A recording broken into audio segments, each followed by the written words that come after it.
Ma chère Arlette, on a le plaisir de vous écouter sur la place de l'endoscopie. Pendant que tu t'installes, j'ai le plaisir de recevoir notre ami, le président de l'Académie de médecine, Patrice Trambaoui, qui nous rejoint pour ce qu'on doit faire tout à l'heure pour l'Ukraine, et de saluer la fondation de l'Avenir qui est représentée ici. Merci par ces deux intervenantes, Marion Lelouvier et puis Madame Romano, c'est ça? Merci beaucoup. Parfait, de la mutualité française. Donc, c'est vraiment merci de votre présence. Alors là, on continue notre séance traditionnelle. Merci. Eh bien, ça me fait un petit peu un drôle d'effet de ce côté-là du bureau. Mais, Monsieur le Président, Messieurs les passe-présidents, Monsieur le secrétaire perpétuel, Mesdames, Messieurs, non, je ne suis plus dans le service de chirurgie thoracique, je suis très très bien remplacée, vous l'avez entendu. Mais quand même, ça a été ma vie pendant très longtemps. Alors, l'endoscopie, c'est quand même une très vieille dame, quoi qu'on en pense, puisque la première a été faite en 1802. La deuxième endoscopie en thoracoscopie, c'est 1865. Antonin Jean Desormeaux a, lui, eu la bonne idée de trouver comment éclairer les optiques, parce qu'on ne devait pas voir grand-chose. Alfred Krienstein est un Allemand qui était ORL et qui a été le maître de Chevalier Jackson, qui est le plus connu des endoscopistes, des pères de l'endoscopie, et qui avait trouvé, qui a mis au point le bronchoscope essentiellement pour aller retirer des corps étrangers inhalés par les petits-enfants. Et il a toute une collection que nous avons aussi, on en a pas mal. Et puis, Roche a publié pour la première fois des thoracoscopies pour pleurésie néoplasique ou chronique. Alors, au XXe siècle, Christian Boutin, à Marseille, a été le grand développeur et le grand promoteur de la thoracoscopie médicale diagnostique. J'aurais dû mettre QUM, mais tant pis, c'est trop tard. Et thérapeutique, ça depuis 1980, avec, il a été le père en France, en tous les cas, de la thoracoscopie médicale. Pour nous, l'arrivée du laser médical, d'abord le CO2, mais que nous ne pouvions guère utiliser, puis le YAG, qui était conduit par une fibre, nous a permis de réouvrir l'endoscopie interventionnelle trachéobronchique avec le premier laser de désobstruction qui a été fait en novembre 78, exactement le 28 novembre, à Foch, par Claude Personne. Les indications, l'endoscopie interventionnelle, c'est redonner un calibre trachéobronchique avec une respiration proche de la normale, des obstructions sous anesthésie générale ou en fonction des services, avec un endoscope rigide ou souple en utilisant un laser, la cryothérapie. Et quand je dis la mécanique, c'est-à-dire la pince, le bec du bronchoscope qui va aider à décapiter les tumeurs ou même à ouvrir une sténose un peu serrée. Et puis, l'arrivée, grâce à Jean-François Dumont de Marseille, des prothèses en silicone qui vont permettre d'élargir les indications aux compressions extrinsèques, où là, nous ne pouvions rien faire par laser, et mettre des prothèses qui vont améliorer beaucoup les choses. Alors, un premier exemple, non, c'est pas celui-là. Je fais comment là? Il n'est pas très long, oui. Ah, pardon. Il s'agit donc d'une tumeur qui est à la fin de la trachée. Là, nous avons l'arbre gauche qui est libre, tout à fait sur votre droite.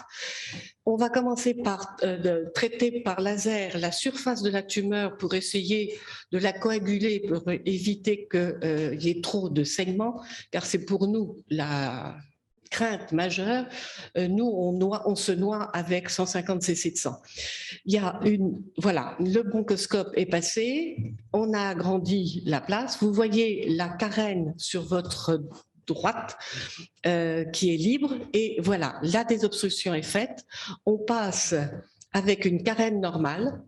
Au bout, nous avons un segment intermédiaire qui lui-même est normal. Et là, c'est la coopération de l'endoscopie interventionnelle et de la chirurgie, car une résection, une lobectomie supérieure droite pourra être faite avec une réimplantation du segment intermédiaire dans la souche. Là, c'est aussi la coopération chirurgien-endoscopiste, mais c'est un petit peu dans l'autre sens. Une résection anastomose trachéale est un petit peu en catastrophe avec des cartilages cassés et c'est un lâchage de suture avec une trachée en dessous qui a perdu un peu son architecture. On va passer là une prothèse qui est en nitinol, qui va s'ouvrir avec, elle est enveloppée dans une lame de polyestyrène, elle va s'ouvrir assez facilement, le bronchoscope va terminer l'ouverture pour appliquer sur la muqueuse le reste de la prothèse et on va assister au passage du bronchoscope, le voilà, qui va descendre, retrouver une trachée qui est beaucoup plus normale en dessous, qui a repris un peu plus son architecture normale, avec un calibre tout à fait correct. Le malade va respirer très bien. Il va garder sa prothèse 1 an. On l'a retirée au bout d'1 an et la muqueuse était totalement guérie, sans problème. Les indications des thoracoscopies, elles vont profiter, elles aussi, de l'amélioration de la technique avec la vision, d'abord à 180 degrés, un éclairage qui va permettre de voir mieux et donc de faciliter les diagnostics avec des biopsies beaucoup mieux dirigées vers les lésions. Les talcages, que ce soit pour le traitement des pneumothorax spontanés, récidivants ou des épanchements malins ou chroniques, permettent un traitement efficace de ces pathologies. Les thoracoscopies médicales vont ouvrir la porte aux thoracoscopies chirurgicales, car l'exérèse de parenchyme pulmonaire ou le traitement des bulles superficielles est plutôt fait par les chirurgiens. En France, rapidement, ces 2 techniques vont se diffuser, que ce soit les trachéobronchoscopies et les thoracoscopies, plutôt dans les grands centres, mais dans des centres plus modestes aussi. Voilà cette carte de France, excusez-moi.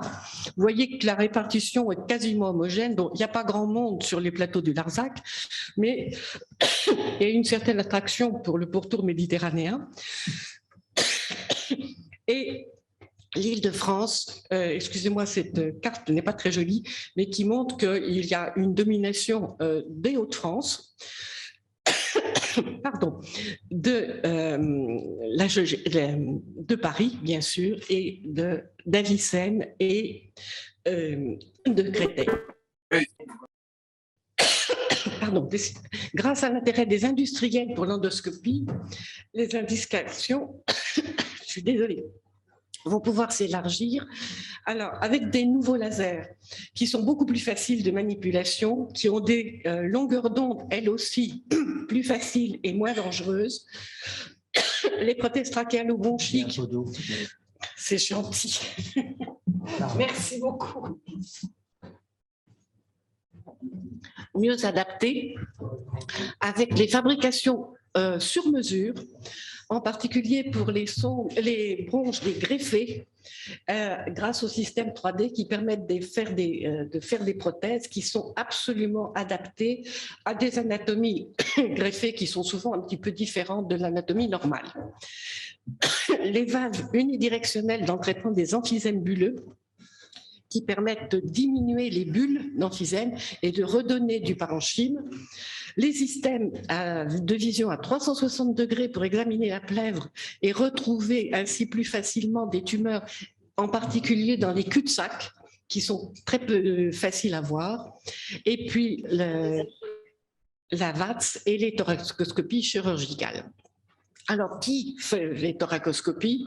Eh bien, quand il y a un service de chirurgie thoracique, ce sont les chirurgiens thoraciques, que ce soit les thoracoscopies dites médicales ou les thoracoscopies plus interventionnelles.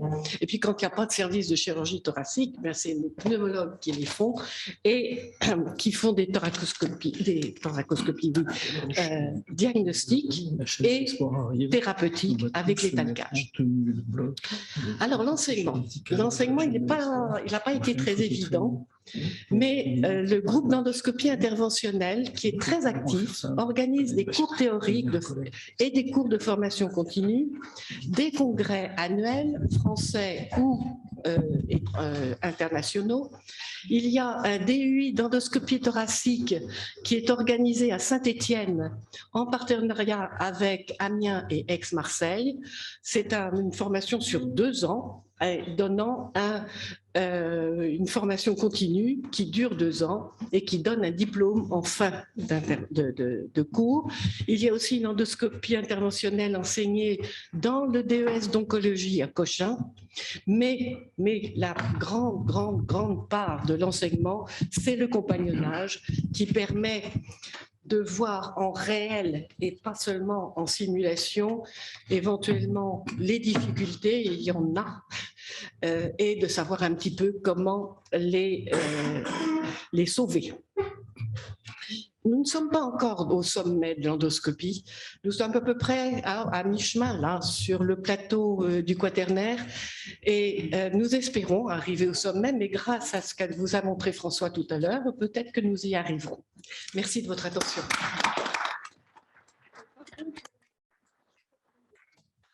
Non, parfait, merci beaucoup Arlette. Félicitations pour toute l'action que tu mènes depuis longtemps dans ce domaine, je crois que c'est fondamental. Merci beaucoup. Si vous avez des questions à poser à Arlette, n'hésitez pas. Non, si. On a envie de lui poser la question, est-ce que les chirurgiens thoraciques peuvent faire de l'endoscopie? Je ne parle pas de la thoracoscopie. Quelques-uns essayent. C'est pas très compliqué de passer un bronchoscope et ils pourraient. Je sais que Véli à Bordeaux le fait, mais c'est pas vraiment diffusé au niveau des chirurgiens, non. Ils nous le laissent. Oui, c'est assez dépendant en fait de l'équipe.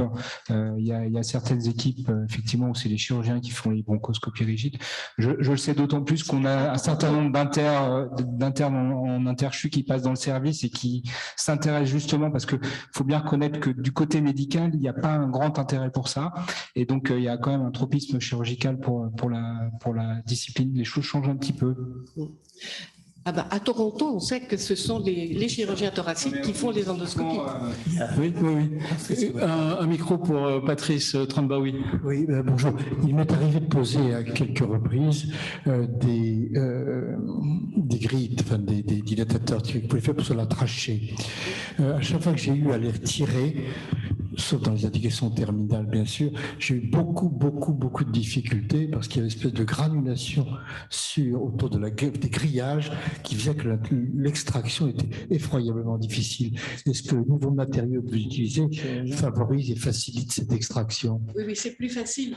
Depuis qu'il y a cette enveloppe, soit une plaque de silicone, soit du polyuréthane, toute la hauteur de la prothèse ne provoque pas de granulome.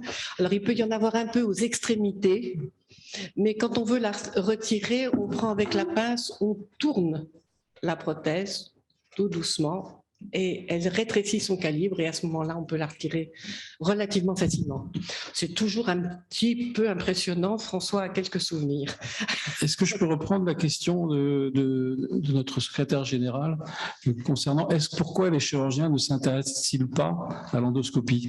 Est-ce qu'on ne va pas leur faire un jour, ils ne vont pas un jour regretter? Les urologues nous ont appris, eux, ils ont été parmi les plus précoces à s'intéresser à l'endoscopie. Donc, ils ont gardé un peu ce secteur d'activité, ils l'ont même développé considérablement. Et ils n'ont pas de problème de territoire, d'actes particulièrement qui leur seraient non reconnus dans leur capacité interventionnelle. Aurais-tu une réponse? Non, Jean-Claude. Jean-Claude Couffinin, chirurgien thoracique. Je pense qu'on est tous dans cette problématique actuellement, c'est-à-dire de se dire que l'évolution de l'interventionnel, je veux dire les habitus étrangers sur les endoscopies digestives par rapport à la France, etc., sont en train de poser des problèmes importants puisqu'il va y avoir une nouvelle répartition des actes interventionnels, etc. Pour ce qui nous concerne, nous, on a un exemple, c'est qu'on a à la fois chirurgien thoracique et vasculaire. Les chirurgiens vasculaires, ils mettent des stents, hein, donc sur la aorte, des gros stents. Et je dois dire que quand on a des... Même sur des petites artères. Mais là, c'est pour les grosses, parce qu'on Oui, bien sûr. Et je veux dire que quand on a eu affaire, bien entendu, avec Foch, hein, souvent avec vous, mais plus récemment, je veux dire, quand on a des problèmes de bronchite, de fistule bronchique, ou pour obturer certaines bronches, on pose nous-mêmes nos stents à l'intérieur des bronches. Hein. Oui, bien sûr. Oui, bien sûr. Et moi, j'ai remarqué dans l'intervention, on parlait entre nous avec Iraj, l'intervention de notre ami Gonin, c'est que vous utilisez maintenant l'écho-endo. Nous, en vasculaire, c'est vraiment devenu une technique extrêmement utile, hein, et qu'il faut pratiquer, qui se développe. Je voudrais dire, si vous m'entendez, vous m'entendez? Oui, oui, oui. Non, Oui. Simplement pour les urologues. Notre vice-président. Oui, non, juste pour les urologues, c'était d'autant plus simple que nos collègues et néanmoins amis néphrologues, eux, se situent de l'autre côté de la papille, d'une certaine façon, et que ça permet quand même une coexistence très pacifique et pour nous d'agir à l'intérieur des cavités. D'accord. Mais la coexistence est très pacifique. Si je peux me permettre, sur le plan historique, quand on regarde les choses, cette difficulté qu'avaient éventuellement les chirurgiens à faire de l'endoscopie, ça tient au fait qu'au moment où les premiers urologues ont fait de l'endoscopie, aux alentours de 1860, à l'époque, les chirurgiens étaient ce qu'on appelait des chirurgiens encyclopédiques, c'est-à-dire qu'ils faisaient toutes les spécialités. Quand Guyon a créé l'Association française d'urologie, qui a été, avec celle des ophtalmos, la première association de spécialistes, les autres chirurgiens ont considéré qu'être spécialiste, c'était une régression. Et il y a eu des bagarres considérables quand il n'y a qu'à lire les journaux de l'époque. Les chirurgiens considéraient qu'être spécialiste, c'était ne pas vraiment être chirurgien. Et donc, faire de l'endoscopie encore, c'était encore pire. Donc, il y a eu toute une histoire qui explique ça. Et pour les urologues, au début, entre les années 1920 et 1960, dans les services d'urologie, c'était des médecins qui faisaient l'endoscopie. Les urologues, petit à petit, l'avaient abandonné. Et c'est à partir des années 60 que les urologues se sont remis à faire eux-mêmes l'endoscopie. Mais sinon, aussi bien chez Couvler que chez Aboulker, etc., il y avait des endoscopistes médicaux qui n'étaient pas chirurgiens et qui faisaient toutes les endoscopies. Merci beaucoup pour ces apports. Et je crois que notre secrétaire général a un commentaire. Non, mais on retrouve dans l'histoire d'endoscopie bronchique, on retrouve l'histoire de la laparoscopie. C'est-à-dire qu'en fait, pendant toute la première partie du XXe siècle, ce sont des médecins qui ont fait des laparoscopies. Parce que c'était des laparoscopies diagnostiques. Et il n'y avait pas d'interventionnel. Et ça n'est qu'après, avec l'aide de la technologie, comme tu l'as dit, qu'on a pu ensuite faire de la laparoscopie. Donc ces frontières sont en train de disparaître. Voilà. Il reste maintenant un concept qui s'appelle les pratiques opératoires, qu'elles soient conventionnelles ou interventionnelles, maintenant avec une intervention directe sur le corps ou même à distance, comme on l'a vu avec les ultrasons de haute fréquence ou de cavitation. Donc on voit très bien qu'il y a une mutation dans l'ensemble des procédures et qu'il y a encore quelques querelles de territoire. Il suffit de penser à parfois à des appropriations probablement indues par certains collègues, certaines disciplines médicales qui se disent nous sommes les propriétaires, par exemple, de l'endoscopie digestive interventionnelle. Ils ne veulent pas partager, semble-t-il, ces compétences avec les chirurgiens classiques. Donc c'est une erreur. Tout ceci va changer. Moi, en tant que chirurgien vasculaire, on m'a reproché d'avoir fait venir à la fondation de l'Académie de chirurgie 4 médecins interventionnels, phlébologues interventionnels pour parler du traitement des varices, parce que les chirurgiens n'étaient pas directement impliqués dans la présentation qui a été faite. Donc vous voyez, ce sont de grandes questions qui sont en cours de débat au niveau de nos deux académies. Je profite de la présence de Patrice Trandbaoui avec la commission qui travaille actuellement justement sur les territoires interventionnels. C'est quoi? Comment organiser les choses avec IRADJ, qui a été aussi un stimulateur de ces réunions. C'est vraiment un sujet essentiel pour bien comprendre à la fois les maquettes de formation dans lesquelles on va former les jeunes futurs médecins opérateurs, qu'ils soient chirurgiens ou médecins. Et donc, on a un vrai souci de construire des maquettes cohérentes et de dire que les frontières sont en fait perméables. Il va falloir mieux comprendre quelles sont ces frontières. Il va y avoir deux catégories de médecins, diagnostiques et qui donnent un traitement médicamenteux, et d'autre part des médecins qui font des actes opératoires. Voilà, ça va être ça la classification future. Allez, merci pour cette séance, c'est magnifique. Merci Arlette. Bien. Nous sommes à l'heure. On est 17h, merci beaucoup.